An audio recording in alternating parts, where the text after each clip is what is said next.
9 मई के बाद हमारे साथ इन्होंने आप लोग देखा अजमत खान 14 दफा क्यों देखा नहीं, 14 दफा उसकी जेल हुई, लेकिन जेल के दरवाजे पे गिरफ्तार हुआ। आपको पता है इस चिट्ठी की हिकमत क्या थी? शाहरियार अफरीदी जो है वो कम बेशी इतनी दफा रिहा हुआ जेल के ड्यूटी पे, दोबारा गिरफ्तार हुआ।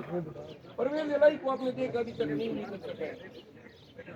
शानदाना के साथ हुआ, हमारे पाकिस्तान तहरीक इंसाफ के हर लीडर के साथ हुआ, ये अली अमीन के साथ हुआ। इसके पीछे पता है वजह क्या है? वजह ये थी कि अगर ये लोग रिहा होना शुरू हो जाते तो वो डर खत्म हो जाता।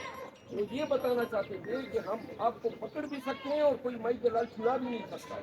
किसी चीज ने डर का फिक्र दिखा दिया, इसी वजह से डर का फिक्र दे दिया था, क्योंकि रिहा हो ही नहीं, हम किसी को रिहा कर ही नहीं सकते थे। बेल पे बेल होती थी, पकड़ते थे।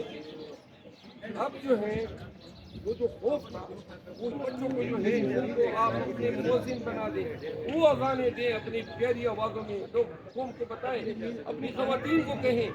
देखिए आप लोग मुझसे खुद बेहतर बोल सकते हैं, खुद बेहतर अंदाज में आप लोगों को मोटिवेट कर सकते हैं, खुद बेहतर अंदाज में